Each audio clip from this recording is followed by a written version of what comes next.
हाय juniors. तो अब हम एनसीटी के सिलेबस टीचिंग एप्टीट्यूड के सिलेबस में हमें जो हमारा फर्स्ट टॉपिक है दैट्स, तो हम इस फर्स्ट टॉपिक को करने वाले हैं। एजुकेशनल बुक्स हैं, डॉक्यूमेंट्रीज़ हैं और जो फ़िल्म है जो कि एजुकेशन पे बेस्ड है, जिसमें गर्ल्स की स्ट्रगल, ट्राइबल्स एंड दलित्स, इन सब का स्ट्रगल दिखाया गया है। वैसी फ़िल्म के बारे में हमें पढ़ना है। तो फर्स्ट चीज़ हम पढ़ते हैं नील बटे सन्नाटा, जो कि मूवी हिंदी की है। इस स्टोरी में क्या होता है, यहाँ पे एक मदर रहती है। वो ये ड्रीम करती है कि उसकी जो बेटी है वो बहुत अच्छा एजुकेशन, मतलब उसको बहुत अच्छा एजुकेशन मिल सके। इस चीज़ का फ्यूचर में मतलब वो इस चीज़ के लिए ड्रीम करती है, ठीक है। तो यहाँ पे उनको बहुत ज़्यादा इनइक्वालिटी और इम्पोर्टेंस ऑफ एजुकेशन, मतलब उनको पॉवर्टी और इनइक्वालिटी, जो जेंडर इनइक्वालिटी होती है ना, उन सबको फेस करना पड़ा था। तो इस पे बेस्ड है ये नील बट्टे सन्नाटा मूवी। एंड इसके बाद है फैंड्री मूवी। तो ये मराठी मूवी है।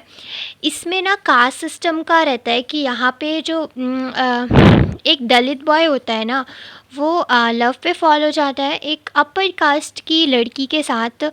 और इसमें दलित्स को क्या आर्टिकल 15 हिंदी मूवी जो की थी, ये जो मूवी थी ना, ये कास्टिज़्म में है। मतलब इसमें जो भी कास्ट के जो जैसे दलित्स एंड आदिवासीज़ होते हैं, यानी कि ट्राइबल पीपल्स होते हैं, इनको क्या क्या डिस्क्रिमिनेशन फेस करना पड़ता था। यहाँ पे जो विलेजेस होती थी वहाँ पे डेथ्स वगैरह होती थी और बहुत सारी हार्श रियलिटीज़ जो कि फेस करनी पड़ी थी दलित्स एंड आदिवासीज़ को, ठीक है। इसके बाद हम देखते हैं पान सिंह तोमर। एक मूवी है, हिंदी मूवी है। इसमें क्या हुआ था, ये एक ट्रू स्टोरी पे बेस्ड है मूवी है।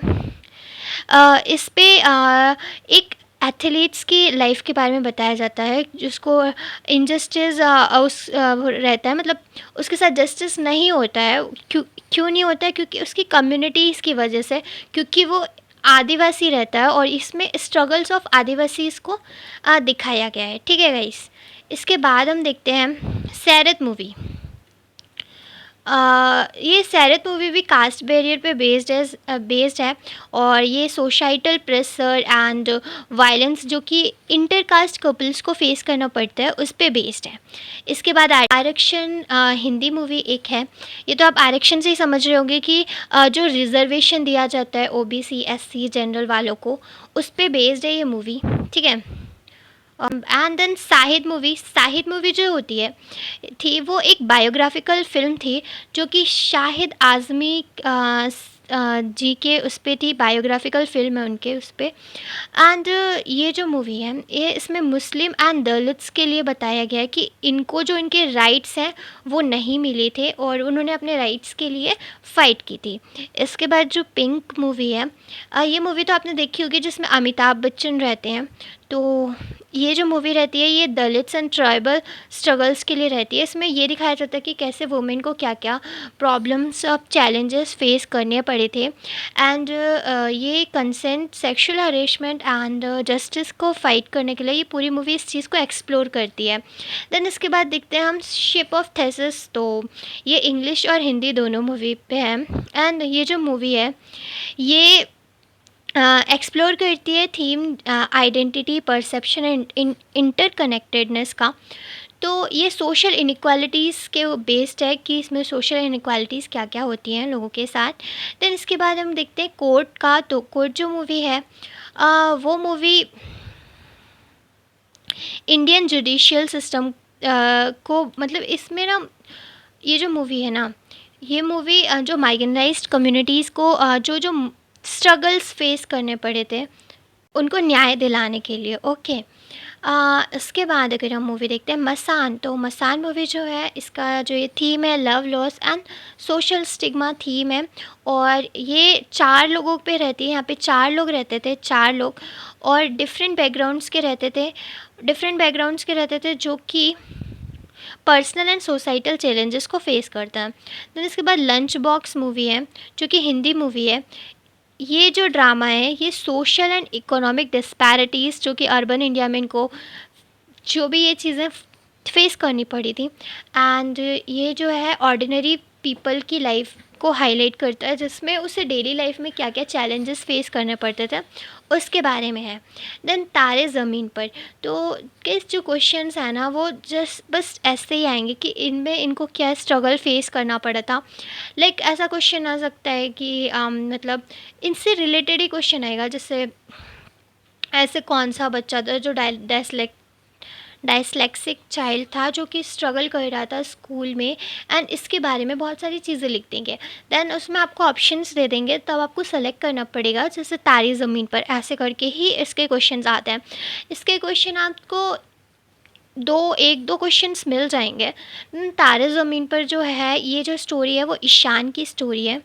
एंड ये जो स्ट्रगल करते हैं स्कूल पे बच्चे, इसके ऊपर है। तो उनको क्या क्या सोसाइटल प्रेशर मिलता है, और भी लर्निंग स्टाइल पे क्या क्या, और वो बताते हैं कि लर्निंग स्टाइल कैसे चेंज रखनी चाहिए, कैसी रखनी चाहिए, अंडरस्टैंडिंग, बच्चों की अंडरस्टैंडिंग बननी चाहिए जिससे। दैन हिचकी मूवी, ये तो आप लोग बहुत फेमस मूवी है रानी मुखर्जी जी की। जो ये फिल्म थी, इसमें ना जो टीचर थी उनको एक टॉरेट सिंड्रोम था, जिसकी वजह से, बट उन्होंने फिर भी उसको ओवरकम किया, और जो बच्चे थे उनको इंस्पायर किया पढ़ाई करने के लिए, और जो अलग अलग बैकग्राउंड से आते हैं एक इंक्लूसिव एजुकेशन प्रोवाइड करने की कोशिश की। इंक्लूसिव एजुकेशन क्या होता है? एक ऐसा एजुकेशन जहाँ पे सारे बैकग्राउंड के बच्चे आए, पर वो अच्छा फील करें, वो एकदम सेफ़ फील करें, उन्हें सब समझ आए, उन्हें डिस्क्रिमिनेशन फ़ील ना हो, ठीक है।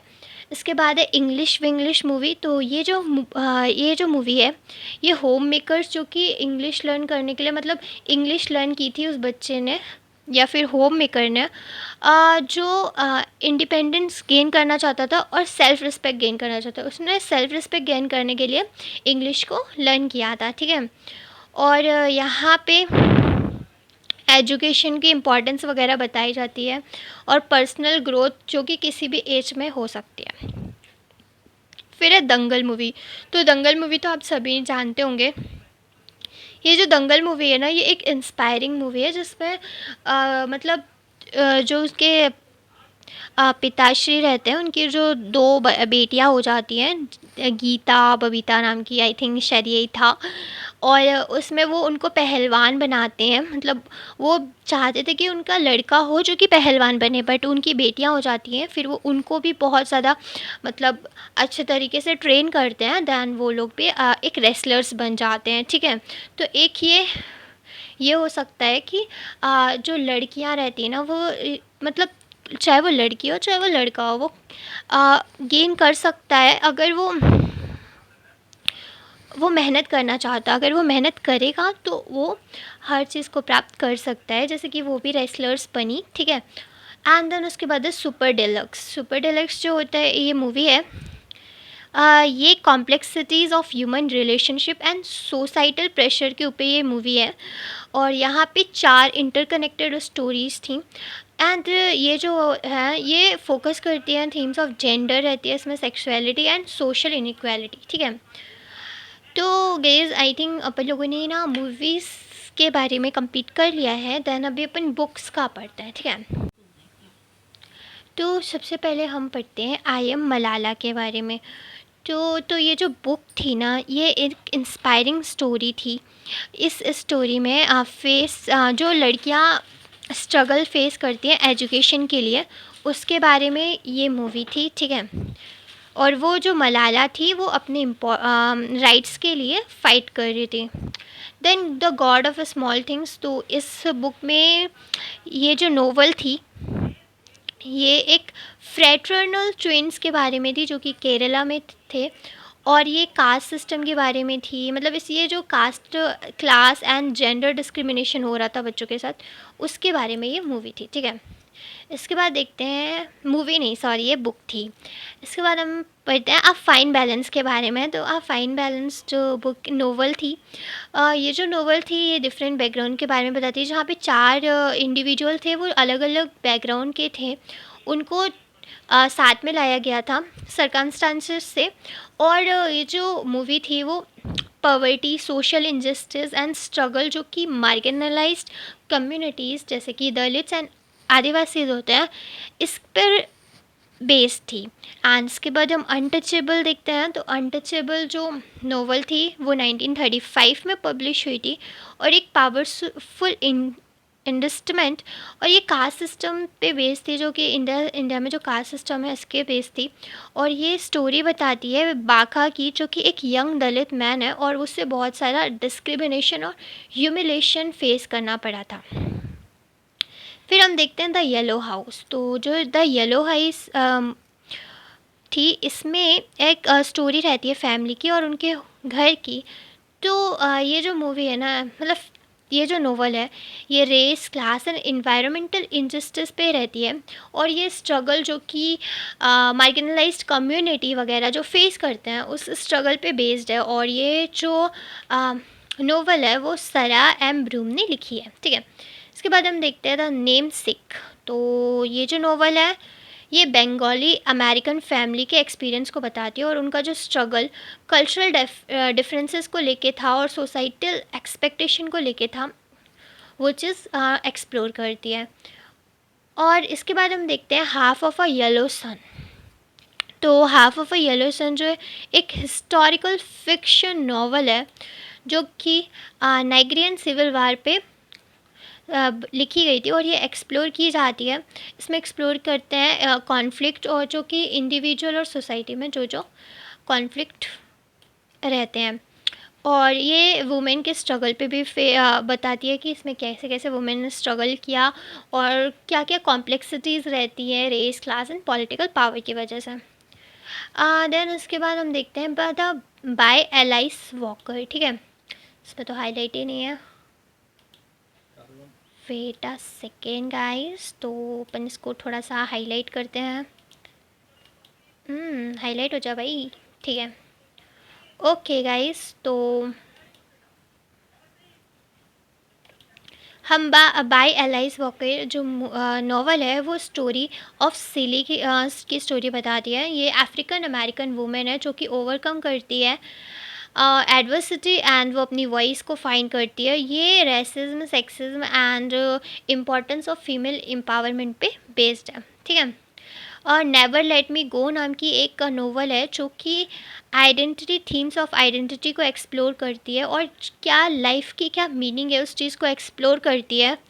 ये क्वेश्चंस को रेज करती है ethics of scientific advancement and dehumanization of marginalized group. तो इन लोगों को क्या क्या कॉन्फ्लिक्ट्स फेस करने पड़ते हैं मार्जिनलाइज्ड ग्रुप्स को, इसी पे बेस्ड है ये भी, ठीक है। स्टोरी है वो टू चाइल्डहुड फ्रेंड्स के बारे में है जो अफ़गानिस्तान के थे। वो एक्सपीरियंस करते हैं सोवियत इन्वेज़न यानी कि सोवियत जो एक आक्रमण हुआ था उस टाइम पे, उस चीज़ के बारे में। And the Taliban regime. तो तालिबान रिजाइम यानी कि तालिबान जब शासक कर रहे थे, ठीक है। तो ये एक्सप्लोर करती है फ्रेंडशिप के थीम को और बिट्रेयल और वार का क्या इम्पैक्ट पड़ता है सोसाइटी पे, क्योंकि वार का बहुत ज़्यादा इम्पैक्ट पड़ता है भाई, ठीक है। इसके बाद हम डॉक्यूमेंट्रीज़ देखते हैं। तो सम डॉक्यूमेंट्रीज़, ये डॉक्यूमेंट्रीज जो है वो नेटफ्लिक्स पे है, डॉटर ऑफ डेस्टिनी। तो ये 4 पार्ट सीरीज़ है जिसमें ना ये मेन चीज़ है बेस्ड है यहाँ पे यंग गर्ल्स की जो लाइफ होती है उस पर। और यहाँ पे ये एक रेजिडेंशियल स्कूल में पढ़ती है जो कि दलित चिल्ड्रंस के लिए रहती है। और ये सिस्टमिक डिस्क्रिमिनेशन जो कि दलित्स को फेस करना पड़ता है उस पर बेस्ड है। इसके बाद है राइटिंग विथ फायर। तो ये वाली जो डॉक्यूमेंट्री है, ये जो डॉक्यूमेंट्रीज़ है ये स्ट्रगल रिपोर्ट करती है, मतलब जो कम्युनिटीज़ को इश्यूज़ रहते हैं और चैलेंजेस जो कि एक मेल डोमिनेटेड प्रोफेशन जो होती है उस पर एक वुमेन को फील करना पड़ता है, एक दलित वुमेन को फील करना पड़ता है। इसके बाद है इंडियाज़ अनटच्ड। ये जो डॉक्यूमेंट्री है ये एक्सप्लोर करती है practice of untouchability in India and the discrimination जो दलित्स फेस करते हैं। ये फीचर है जहाँ पे डिफरेंट पार्ट से जो कंट्रीज़ के हैं, मतलब अलग अलग पार्ट के जो दलित्स होते हैं उनको क्या क्या फील करते हैं, क्या क्या उनको अनटचेबिलिटी फील होती है, उन्हें डिस्क्रिमिनेशन फील होता है इस इंडिया में, ठीक है। एंड क्या क्या सोशल चेंज होने चाहिए। फिर है द प्राइज़ ऑफ फ्री। तो ये जो डॉक्यूमेंट्री है ये नोबेल पीस प्राइज़ जीत चुकी है। एंड इसमें ना चाइल्ड लेबर के बारे में बताया गया, मतलब चाइल्ड लेबर नहीं होना चाहिए, ऐसे फाइट करना चाहिए चाइल्ड लेबर से, ठीक है। यहाँ पे दलित्स एंड आदिवासीज़ को क्या क्या एक्सप्लॉयटेशन फ़ील करना पड़ा। एंड वन थिंग मोर कि जो अगर ऐसे क्वेश्चन आ सकते हैं कि ऐसी कौन सी मूवी है जो चाइल्ड लेबर पे फाइट, मतलब जो मूवी जो है ना वो इस चीज़ को एक्सप्लोर करती है कि चाइल्ड लेबर नहीं होना चाहिए। तो इसमें आपको 4 ऑप्शन दिख जाएँगे, ऐसी कौन-सी डॉक्यूमेंट्रीज़ है, एटसेट्रा, ऐसे 4 ऑप्शन दिख जाएँगे, उस पे प्राइज़ ऑफ फ्री लिखा होगा, तो उस पे आपको टिक करना है, ठीक है। स्कूलिंग द वर्ल्ड, तो ये जो फ़ाइल है वो एग्ज़ामिन करती है इम्पैक्ट जो कि वेस्टर्न स्टाइल एजुकेशन पे है। तो ये रेज़ करती है cultural and social cost of globalisation. और ये जो इंडिजिनियस नॉलेज सिस्टम को प्रिजर्व करने पर फोकस करती है। देन गर्ल राइजिंग, तो जो ये एक इंस्पायरिंग डॉक्यूमेंट्री है जो कि 9 गर्ल्स की लाइफ्स पे रहती है। तो यहाँ पे जो 9 लड़कियाँ थी उन्हें क्या क्या फ़ाइट करना पड़ा अपनी पॉवर्टी को ओवरकम करने के लिए, और उन्होंने कैसे अपने ड्रीम्स को अचीव किया, ठीक है। ये पावर ऑफ एजुकेशन बताती है कि हम कैसे एजुकेशन से लाइफ को ट्रांसफॉर्म कर सकते हैं और एम्पावर कर सकते हैं गर्ल्स को। फिर ये आई एम मलाला, तो आई एम मलाला अपन पहले भी देख चुके हैं, ये एक पाकिस्तानी एक्टिविस्ट हैं जो कि फ़ीमेल एजुकेशन पे रहती है। ये इस चीज़ को हाईलाइट करती है जो कि स्ट्रगल गर्ल्स फेस करती हैं कंजर्वेटिव सोसाइटी पे, और वो अपने राइट्स के लिए कैसे फ़ाइट करती है, ठीक है। तो I think I have completed